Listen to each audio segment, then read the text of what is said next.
O estado de São Paulo saiu hoje da fase emergencial do plano de combate à pandemia.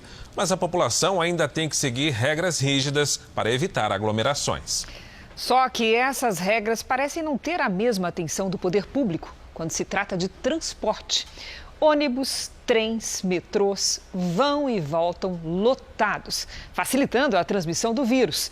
É o que você vai ver na série de reportagens especiais desta semana.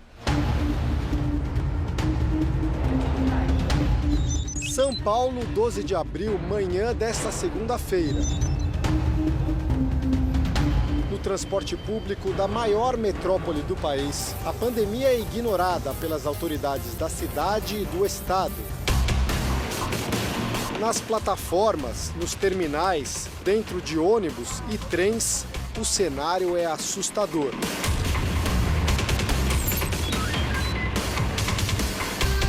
A gente está voltando, se expondo ao risco, mas segurança nenhuma.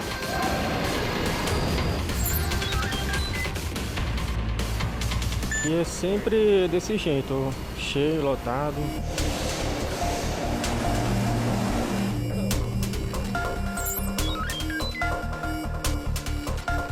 Essa linha, pelo menos que eu uso, está lotada.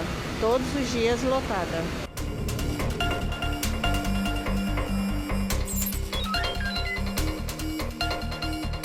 Sempre lotado.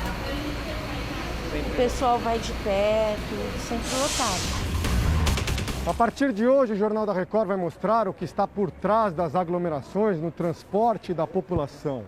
O interesse dos empresários, a omissão do poder público e principalmente como o tamanho desse caso está diretamente ligado aos números alarmantes de contaminações pelo coronavírus.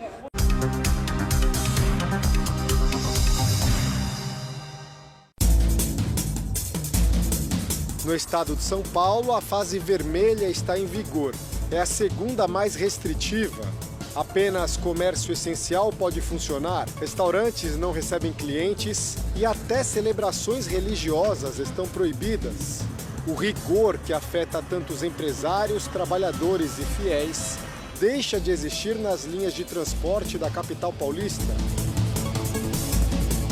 Hoje nós temos um público na sociedade que não tem as mesmas condições que outros, que podem ficar nas suas residências, que têm seus automóveis para se locomover. Tem um público mais sensível que é obrigado a utilizar o transporte coletivo em massa, seja de ônibus, seja de metrô, ou seja de trem. O problema é, esses transportes são comprovados que são embriões aqui de transmissão do coronavírus, da Covid-19. O que acontece é que essa população tem também o direito, cada um da sociedade, de não utilizar um transporte como esse tão aglomerado. Eles querem colocar lockdown em todo lugar, mas o transporte público aqui nessa linha aqui é muito difícil, viu? Imagens aéreas mostram garagens de empresas de ônibus com dezenas de veículos parados e composições de trens também fora de circulação. Botar mais ônibus na rua, né? Que nem tem a pandemia, não pode andar todo mundo junto. Que coloca mais ônibus, metrô, essas coisas. Ficar em casa, quem vai sustentar nós em casa? Ninguém. Então a gente tem que trabalhar mesmo com o ônibus apertado, mesmo cheio de gente. E agora, com a redução de trânsito das pessoas, nós estamos vendo que cerca de 1/3 da população de São Paulo, essas 4 milhões de pessoas estão ocupando o espaço das 12 milhões que ocupavam anteriormente. Certamente que hoje nós temos o mesmo volume de gente dentro dos veículos, ocupando espaços, muitas vezes, 9 pessoas por metro quadrado. Isso é um absurdo fora da pandemia e dentro da pandemia, maior absurdo. Por trás disso, prevalece o interesse econômico em vez da preservação da saúde pública.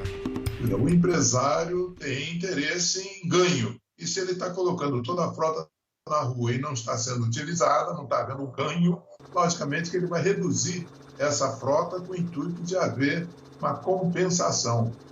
Infelizmente, essa é a conduta errada, proposta pelo empresário. Mas eu acho que a prefeitura, o governo deveria exigir a postura, o isolamento, né, dentro do veículo, como ele faz para outras atividades. Né? Ele impõe que se tenha distanciamento no banco, ele marca o chão, só pode ter uma pessoa a cada 1,5 metro, 2 metros. Né? Os bancos são separados, são marcados, os que devem sentar, o que não deve sentar. A mesma coisa teria que ser feita para o veículo. Então, como é que funciona isso? É obrigado que os estados e os municípios acabam pagando a diferença para as empresas, já que é uma delegação de serviço público, para custeá-las, porque elas vão ter um pouco de prejuízo nesse período. Mas não se pode colocar essas pessoas em situação de risco, como hoje acontece. Para os especialistas, o poder público é omisso ao permitir a redução da frota, pode ser responsabilizado pela falta de controle da pandemia e deve enfrentar uma série de ações na justiça, justamente por colocar os passageiros numa situação de extremo risco. Nós temos aqui consequência administrativa, tem consequência civil e até pode ter consequência penal. Do ponto de vista do direito constitucional e do direito administrativo, o poder público ele é responsável por eventuais lesões causadas a terceiros.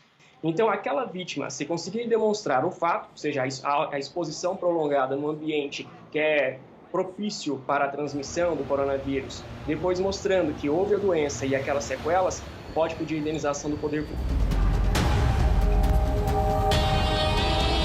Bem antes da pandemia a gente já pegava ônibus lotado, agora com esse vírus espalhado aí a gente continua pegando. Então a gente que precisa trabalhar, a gente não tem como se proteger, né?